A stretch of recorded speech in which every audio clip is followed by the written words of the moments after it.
Olá, pessoal, tudo bem? Professor Daniel de Matemática aqui. E vamos iniciar agora um vídeo, uma aula sobre função. Então, para a gente entender esse conceito de função, para a gente poder prosseguir nos estudos da matemática e essa relação entre grandezas, entre variáveis. Tá? Então, o que é uma função? Na matemática, a função corresponde a uma associação de elementos de dois conjuntos. Ou seja, a função indica como os elementos estão relacionados. Por exemplo, uma função de A em B significa associar cada elemento pertencente a um conjunto a um único elemento correspondente a um conjunto B. Sendo assim, o valor de A não pode estar ligado a dois valores de B. Então, a gente representa na forma de conjuntos, dessa maneira. Eu tenho um conjunto A e um conjunto B.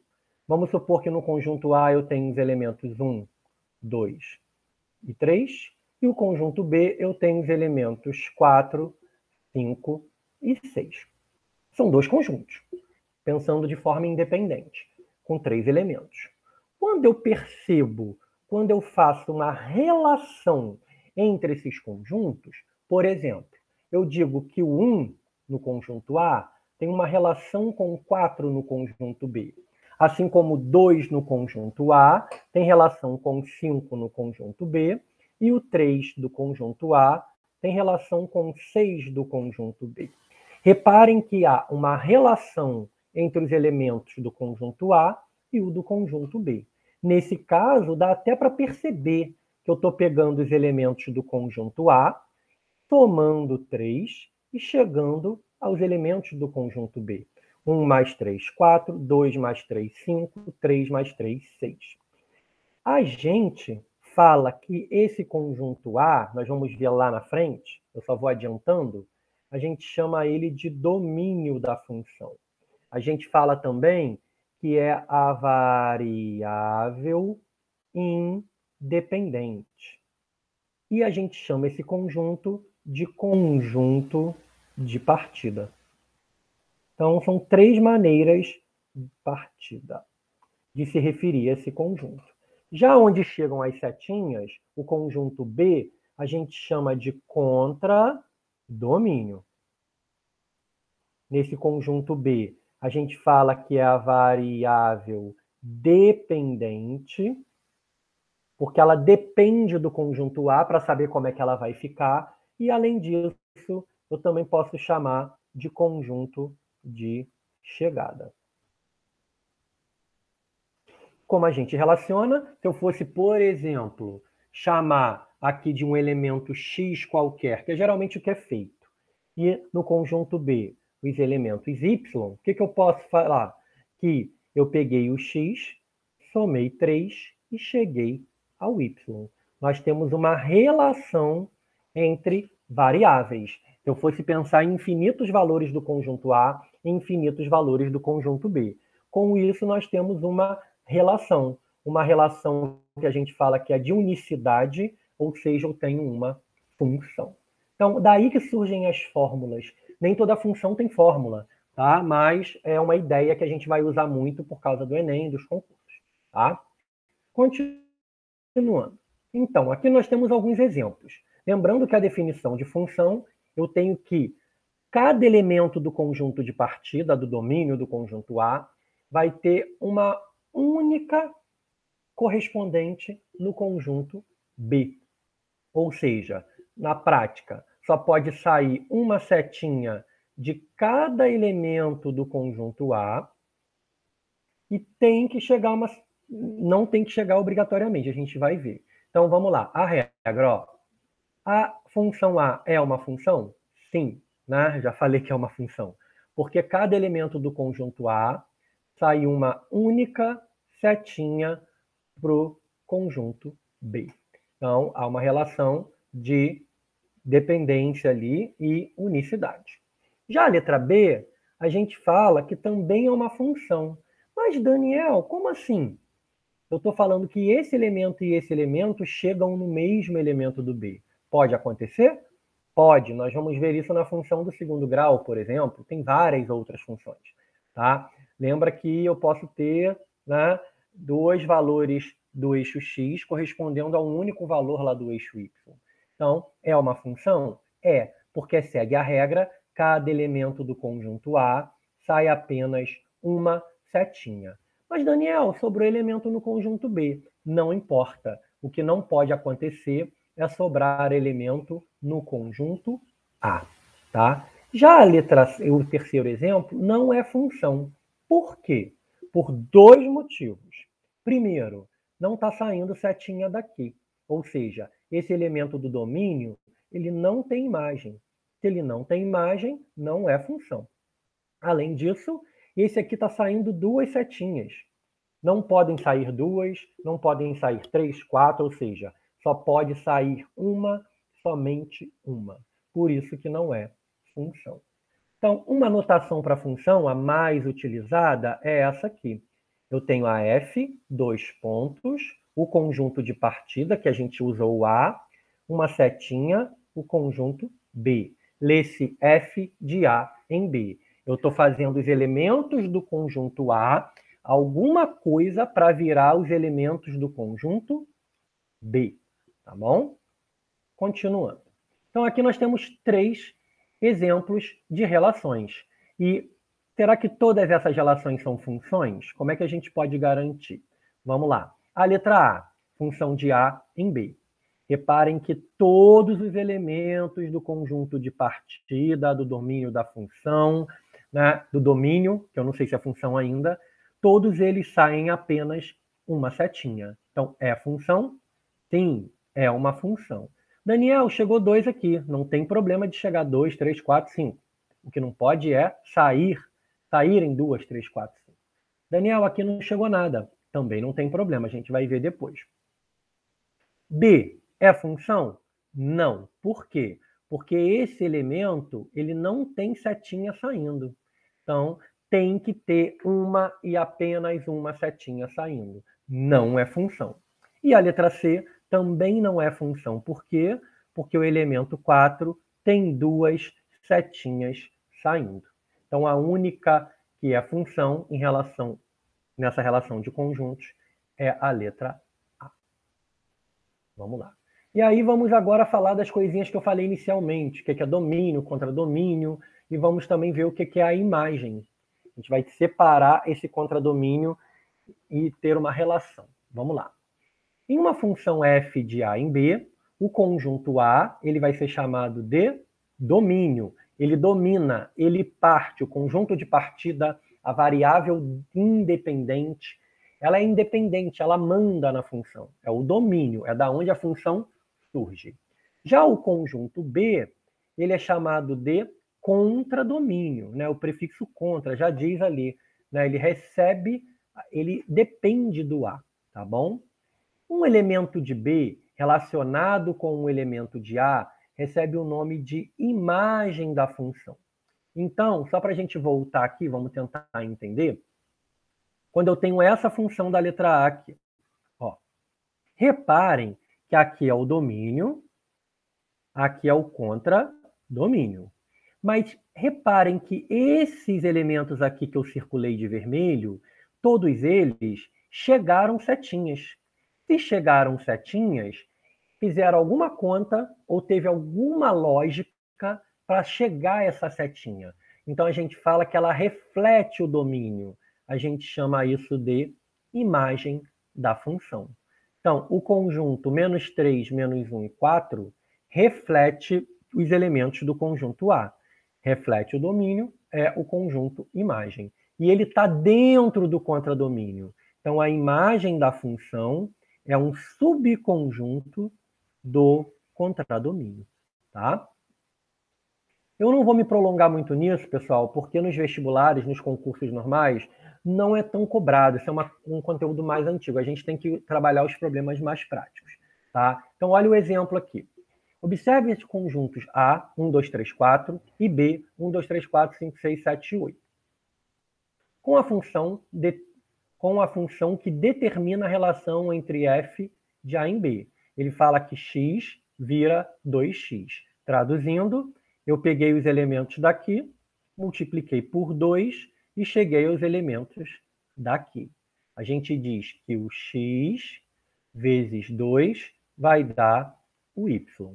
Então, 1 vezes 2, 2. 2 vezes 2, 4. 3 vezes 2, 6. 4 vezes 2, 8.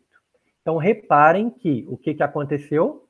Esses 4 elementos aqui, eles são o conjunto imagem.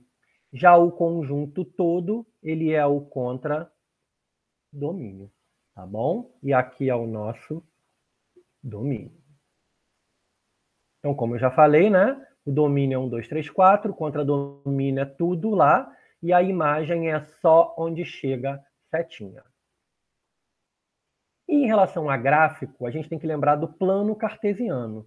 Quando você tem uma função, você tem uma série de pares ordenados, lembrando que o x é o eixo horizontal, né?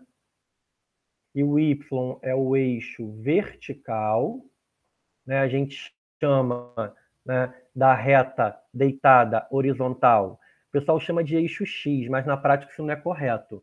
A gente fala que isso é o eixo das abscissas, né?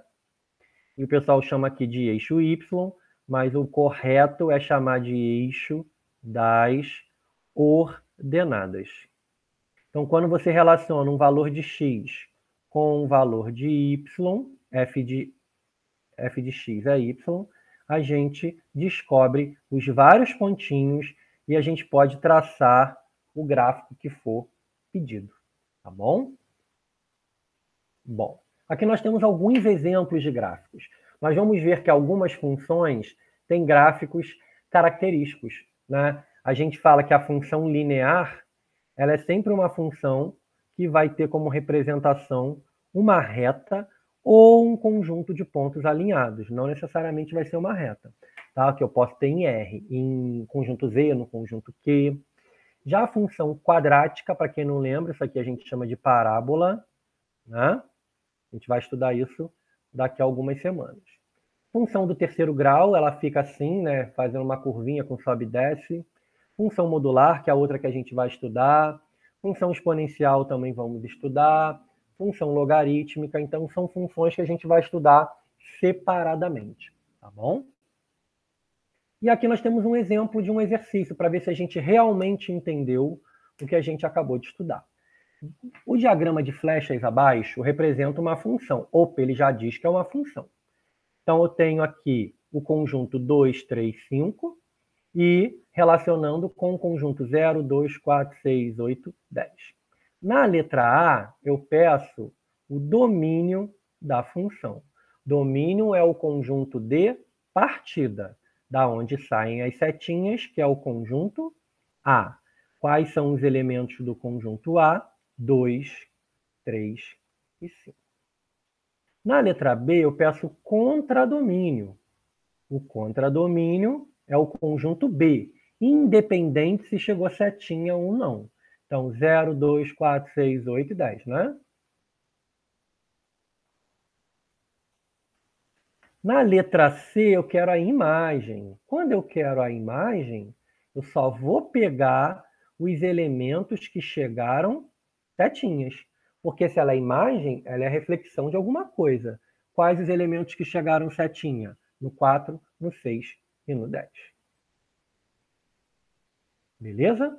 Agora, Daniel, letra D está pedindo F de 3. Então, uma coisa que a gente não falou antes e a gente vai falar agora. Lembrando que toda função ela é representada desta forma. F de A em B, onde A é o domínio e B é o contradomínio. E aí, quando eu tiver uma função escrita dessa maneira, f de x, o que eu estou te perguntando?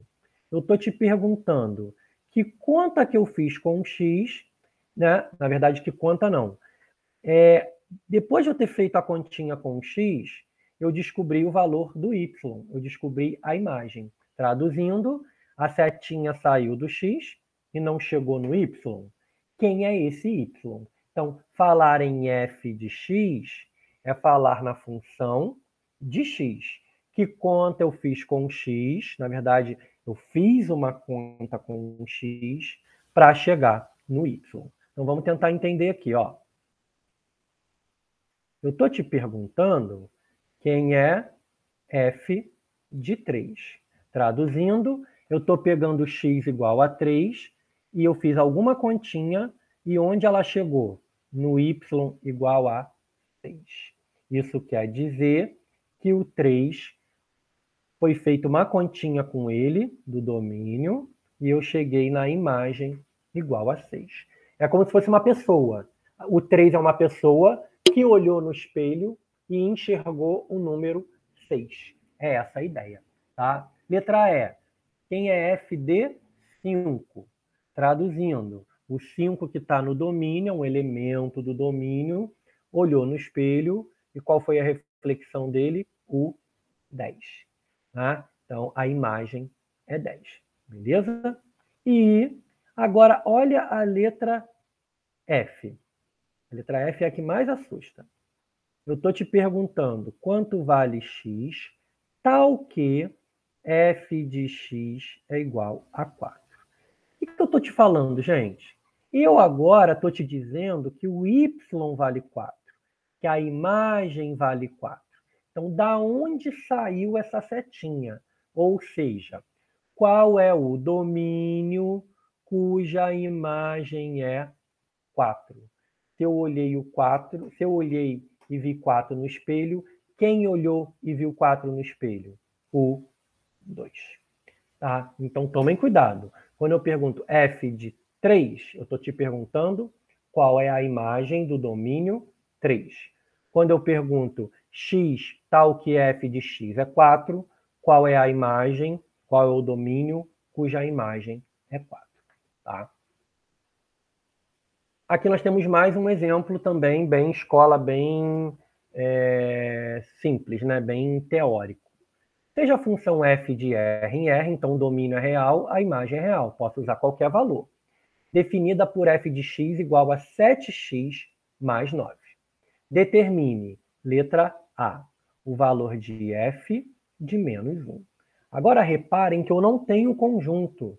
Eu tenho apenas a fórmula e quero descobrir qual é a imagem cujo domínio é menos 1. Daniel, como é que eu vou fazer isso? Vamos lá, vamos pegar a fórmula e reparar o que está acontecendo. Se eu quero f de menos 1, no lugar desse x aqui, eu vou escrever um menos 1. Então, se eu escrevo no lugar do x, eu também escrevo no lugar do x. E aí nós vamos ter o quê?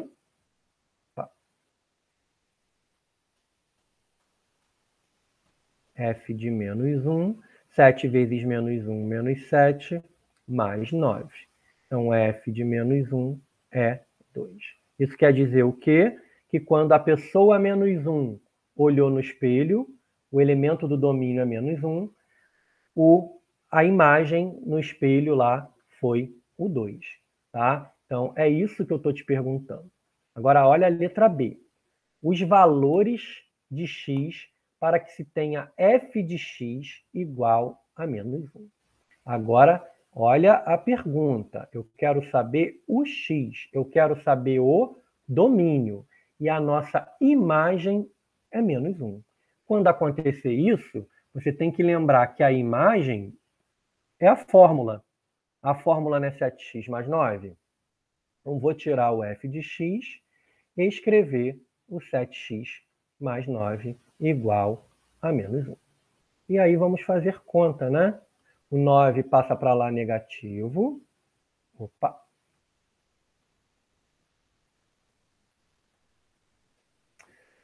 Menos 1, né?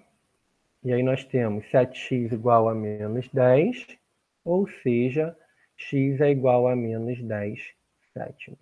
E Daniel deu fração, tem problema? Ele fala que o domínio é um número real. Então pode ser negativo, positivo, raiz, fração, vírgula, qualquer coisa, menos raiz negativa, que não é número complexo, né? Para quem não estudou ainda, vai ver isso lá no terceiro ano. Tá bom? Então, qual é o número que olha no espelho e enxerga menos 1? É o menos 10 sétimos. Tá bom? Aqui, né, nós temos a questão dos gráficos, como eu falei com vocês. É outra coisa bem teórica da escola mesmo. como é que eu vou construir o gráfico de uma função? Então, só para a gente ter uma noção, geralmente eu vou escolher valores, né, para x, e aí eu vou fazer as continhas, como a gente fez nas questões anteriores, e descobrir valores para y. Tá? Então, por exemplo, na letra A, nós vamos ver que isso aqui é uma função afim, uma função do primeiro grau. Essa função, quando a gente estudar na próxima semana, ela vai gerar uma reta ou um conjunto de pontos. Aí lembra que, se ela é do primeiro grau e ela gera uma reta, eu vou precisar de apenas 2 pontos. Então, vou escolher, por exemplo, x igual a 1 e x igual a 2. E aí eu vou fazer a continha. Eu sei que a fórmula é y igual a 2x mais 3. Aí, o que eu vou fazer? No lugar do x, eu vou colocar primeiro 1. 2 vezes 1, 2, mais 3, 5. Depois, então, ó, quando o x é 1, o 1 olha no espelho e enxerga o 5. Se eu colocar no lugar do x o 2, eu tenho o quê? 2 vezes 2, 4, mais 3, 7. Quer dizer que quando 2 olha no espelho, ele vai enxergar o 7. E aí nós temos o quê? Nós podemos construir o gráfico e representar esses valores aí. Vou colocar 1, 2, 3, 4, 5, 6, 7. 1, 2, 3, 4, 5, 6, 7. Lembrando que esse é o eixo das abscissas, o eixo X, né, como a gente mais conhece, e esse é o eixo das ordenadas, o eixo Y. Então vamos lá. 1 vira 5. Então 1 deitado vira 5 em pé. Achamos o primeiro pontinho. O 2 deitado vira 7 em pé. Então 2 vai virar. Reparem que eu não estou me preocupando com medida, com nada disso, tá? Não é o nosso objetivo aqui. Pronto, tenho 2 pontos, já sei que é uma função do primeiro grau. O meu gráfico, em relação aos números reais, seria uma reta, tá bom? Então, claro que esse é o gráfico mais simples de ser feito. Se a gente for fazer essa aqui, nós vamos ter uma função do segundo grau. A gente vai estudar isso mais para frente. A gente chama também de função quadrática, tá? E ela vai gerar um gráfico que eu até mostrei anteriormente, que a gente chama de parábola. Vai ficar alguma coisa desse tipo ou desse tipo. A gente vai estudar depois. Aqui já falam que é uma função com várias sentenças. A gente vai construir da mesma maneira, tá bom? Então, gente, a gente vai depois estudar os problemas práticos, né? Essa parte vão ter 2 vídeos. Eu vou dar uma parada e no próximo vídeo a gente vai ver os probleminhas práticos desse conteúdo, tá bom? Então, pessoal, espero que vocês tenham gostado e até o próximo vídeo, tá bom? Tchau, tchau!